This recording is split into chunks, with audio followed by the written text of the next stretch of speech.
Estamos chegando, mais um encontro começando, eu, Denise Bichling, você aí do outro lado e acompanhando aqui na programação da nossa TV Galega, o programa Mulheres. Sejam todos muito bem-vindos. E abrindo o nosso bloco com informações relacionadas à saúde, com informações relacionadas ao envelhecer com qualidade e mais do que isso, olhando também para o nosso cérebro.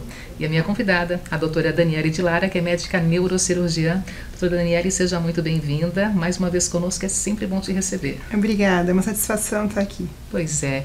E aproveitar o que a gente vem acompanhando nas últimas semanas, o caso envolvendo o presidente dos Estados Unidos, Joe Biden, as cobranças que foram feitas referente à sua qualidade de vida, à sua saúde, o seu cérebro, a sua idade e a pressão toda em torno de uma desistência ou não envolvendo a reeleição ao presidente dos Estados Unidos. Decidiu por não tentar a reeleição.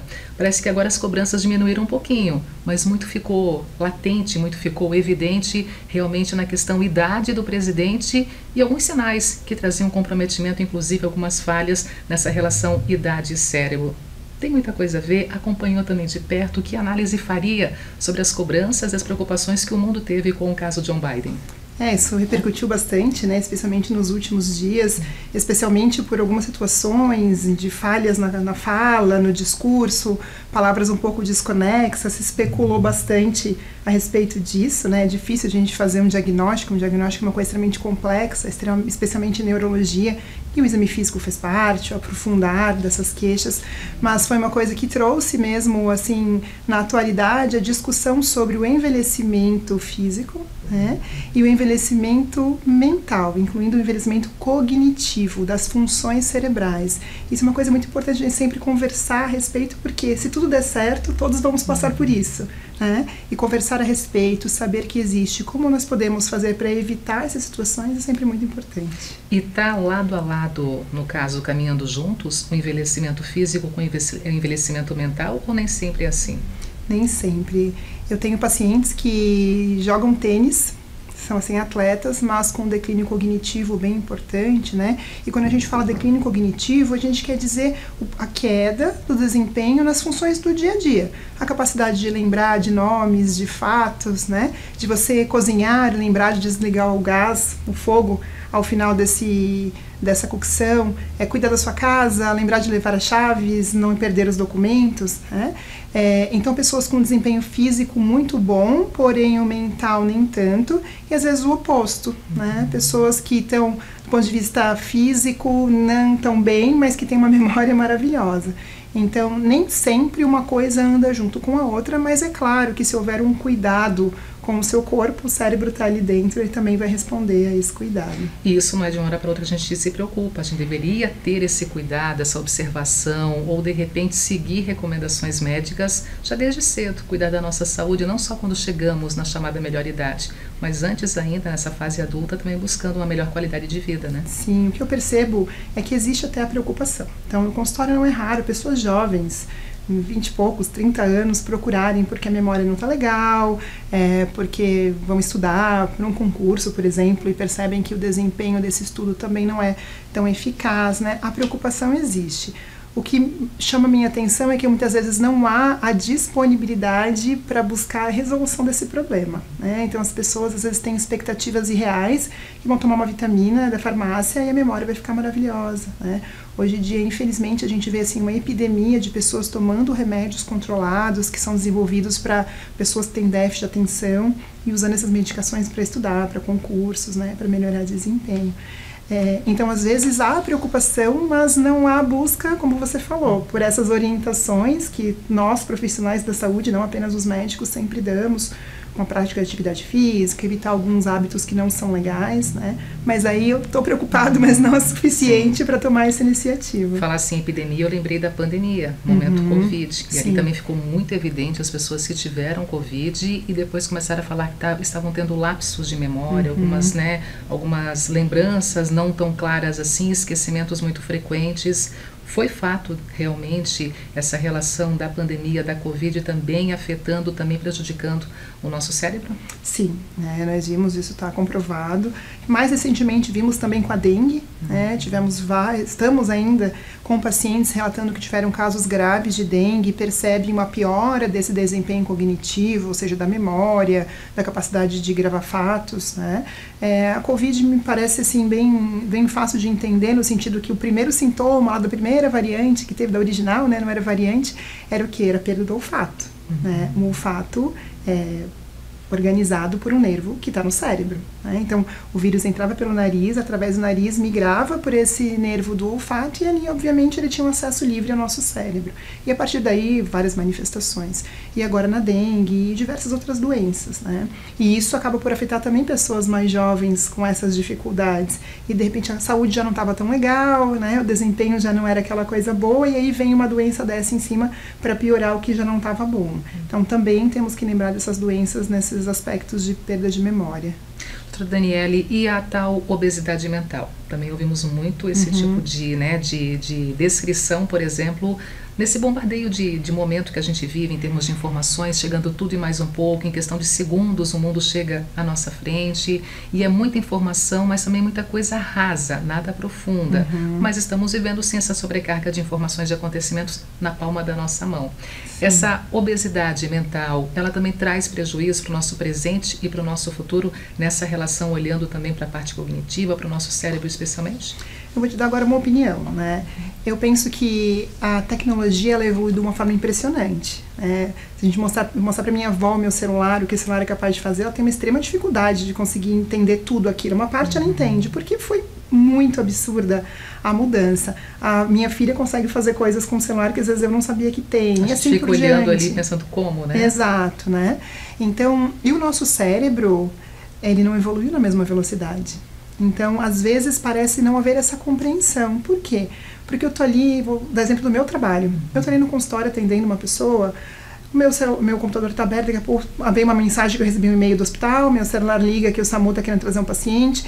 Então, você imagina a dificuldade de focar. Então, no consultório eu desligo, né? E é o que eu sugiro para os pacientes também. Então, você vai fazer uma tarefa que exige, vai se concentrar num projeto, no trabalho. Tenta evitar esse monte de picadinho, toda hora essa interferência. Eu acho que, em primeiro lugar, é a interferência, né? A dificuldade de estar numa coisa só. Aí, um coleguinha seu manifestou numa rede social, curtiu, e vem um popzinho, fulano curtiu essa publicação, né?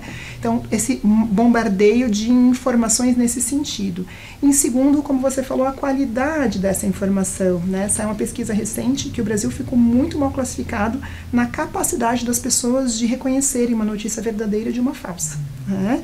Recentemente também saiu uma reportagem de pessoas que vão na internet muito bem vestidas, se apresentam, eu sou a doutora fulana, daqui a pouco a mesma pessoa com outro nome, eu sou a doutora Beltrana, são atores contratados por empresas para vender produtos. Né? E as pessoas acreditam. E as pessoas acreditam. Né?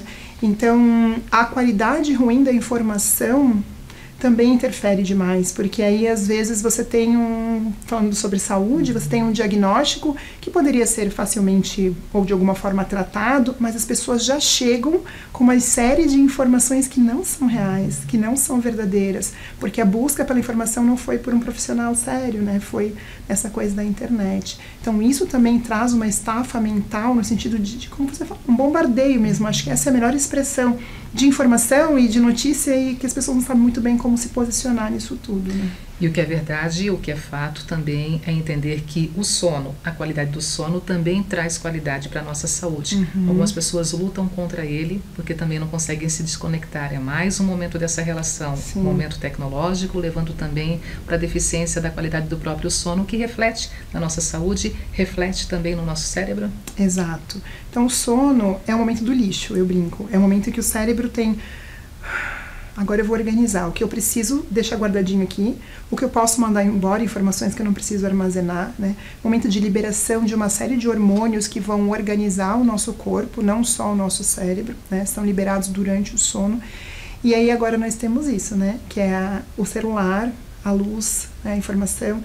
Então, fica no celular até o exato minuto em que vai dormir, né? Dorme, aí acorda de madrugada, perdeu o sono, aí usa o celular para tentar pegar no sono de novo, que é justamente o oposto, né?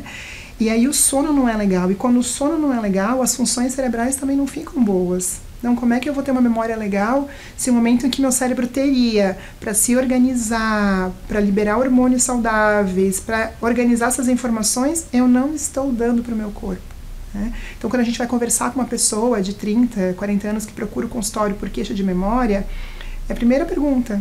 Você vai ver a pessoa, trabalha o dia inteiro, aí estuda à noite para um concurso, tem 2 filhos, acorda às 5 horas da manhã, não faz nenhuma atividade física porque não sobra tempo nessa loucura toda, né, nesse ritmo de vida. Então, o sono não é legal, a qualidade do dia também não é legal. Como é que esperar que uma função tão evoluída que é a memória, né? Pensem quanta coisa tem que funcionar para a gente ter uma memória.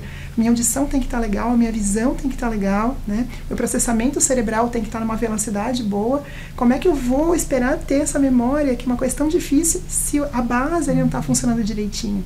Então é sempre importante a gente olhar para esses aspectos que são tão comuns, até meio óbvios, mas que às vezes a gente não dá muita bola, né? E além disso, doutora, e buscando então um aprofundamento, né, esse paciente realmente ele já está começando a cuidar um pouquinho mais dessa base, mas ainda assim ele sente que ele está tendo dificuldades realmente de fazer lembranças, né, não consegue mais se colocar às vezes naquela situação ali porque realmente até perde alguma noção daquele espaço. Tem algumas situações, alguns sinais que podem levar a demências, preocupação ainda mais porque estamos falando realmente de doenças. Sim. Quais são hoje as principais demências, as doenças que afetam o nosso cérebro e que servem também de alerta como sinais para quem nos acompanha agora? É importante falar sobre as demências, né? Porque na comunidade em geral a demência tem um sinônimo de Alzheimer, né? Mas demências são um grupo de doenças que levam a esse prejuízo cognitivo que eu comentei previamente. As demências elas podem ter origem degenerativa, um desgaste do cérebro, como o Alzheimer, por exemplo. Podem ter origem vascular, uma dificuldade circulatória de muitos anos. A pessoa tinha um diabetes que não era bem controlado, pressão alta que foi machucando as veinhas, os vasinhos do cérebro, é uma outra causa. Pode ter uma origem pós-inflamatória, como é o caso da Covid e da dengue que nós conversamos. Então, o primeiro passo é entender que fatores de risco essa pessoa tem para desenvolver uma demência, né? Uma demência degenerativa, como o do Alzheimer, ela é raríssima antes dos 60 anos, raríssima. Então a gente vai conversar um pouquinho, saber o histórico dessa pessoa. O que chama atenção, né? Chama atenção isso, como você falou. É a pessoa que tem uma vida, do ponto de vista de saúde, organizada, ela tem um padrão de sono legal, né? Ninguém vai exigir todas as noites maravilhosas nos dias de hoje, mas tem um padrão de sono legal, ela tem uma dieta equilibrada, o peso tá ok, pratica atividade física e mesmo assim, geralmente a pessoa e a família vêm relatando situações que preocupam. Estava dirigindo e de repente não sabia mais o caminho de casa, né? Estava no trabalho e daqui a pouco não sabia mais o que fazer. Então essas situações, de forma repetida, vão nos sugerir a necessidade de uma investigação, que vai incluir exames laboratoriais. Existem doenças comuns que podem causar alteração da memória, alterações da tireoide, por exemplo, podem causar isso, né? Talvez exames de imagem, se houver necessidade, uma tomografia ou uma ressonância do cérebro. Mas a queixa mantida num paciente cuja base, usando esse exemplo, está bom, né? O cuidado básico com a saúde está ok, é o paciente em que a gente vai sugerir uma investigação mais profunda. A medicina tem oferecido tratamentos cada vez mais adequados, tratamentos que trazem respostas mais rápidas, inclusive para de repente mudar, reverter esse quadro, doutora, ou nem sempre se consegue reverter o quadro? Novamente, depende muito da causa e de quão precoce isso é diagnosticado, como qualquer doença. Quanto mais cedo a gente descobre, menos difícil, vou usar essa expressão, né? Menos complexo é o tratamento. Então, para as demências, isso também. Então, uma pessoa que tem uma demência, o ideal seria não deixar chegar na demência, né? Então, eu tenho uma pressão alta, o ideal seria que eu cuidasse dessa pressão a ponto de que meu cérebro fique sempre saudável e que eu não desenvolva uma demência que precise de tratamento, porque a demência já me sugere que há um dano cerebral, já machucou ali. E aí eu, às vezes, brinco com os meus pacientes e falo que aqui eu já perdi a batalha. Eu queria ter conhecido vocês quando eu ainda tinha armas para lutar, para não perder essa batalha. Então, agora com essa batalha inicial perdida, vamos para a segunda, né? Mas a medicina, sim, tem o que oferecer do ponto de vista de medicação.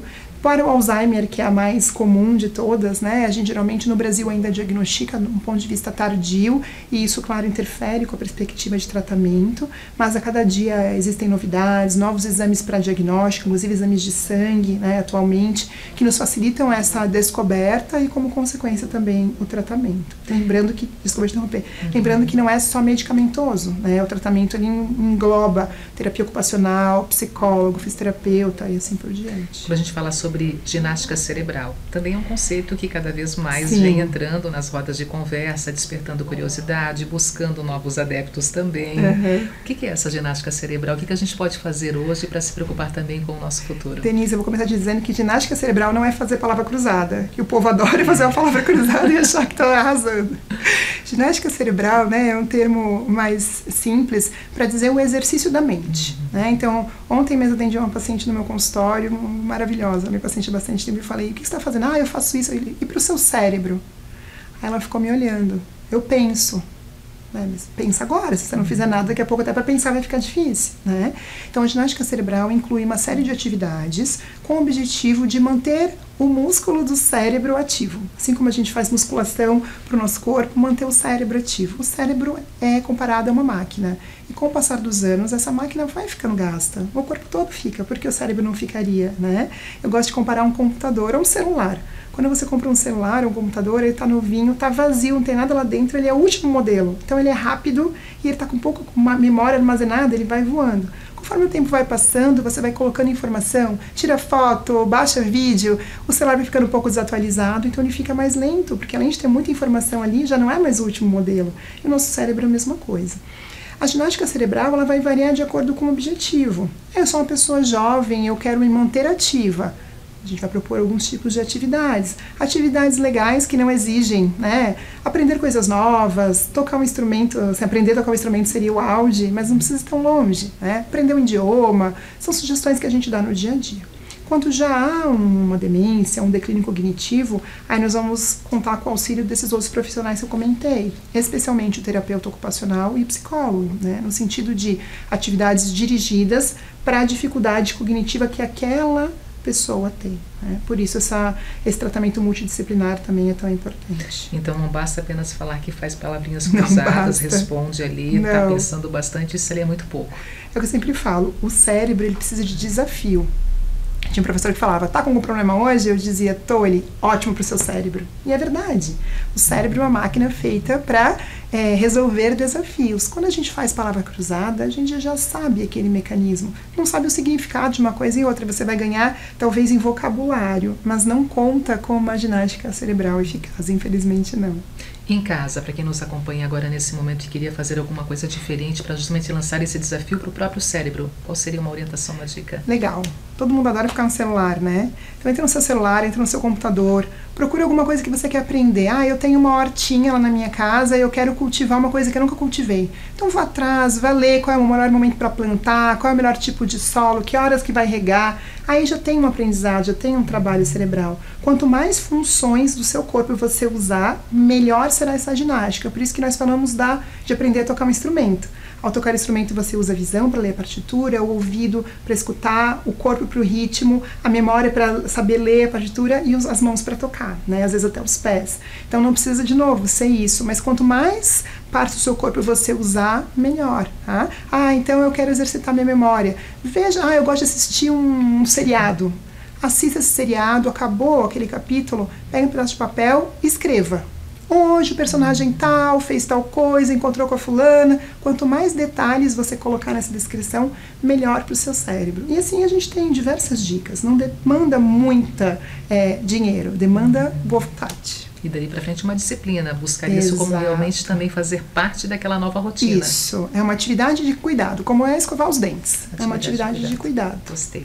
Doutora Daniele, gostei muito de tê-la aqui conosco, né? Sempre com bons assuntos esse de hoje, realmente fazendo a diferença para todos nós. Obrigada, tá? Obrigada pelo convite, é sempre uma alegria estar aqui com você. É isso aí. Gente, intervalo comercial chegando e na sequência, vamos falar sobre o momento Olimpíadas e ao mesmo tempo cuidando da nossa dieta, da nossa qualidade de vida no que se refere à questão dos alimentos, para quem pratica esporte e para quem está iniciando agora também esse momento de ser despertado pelas Olimpíadas, mas aí cuidando da nossa alimentação.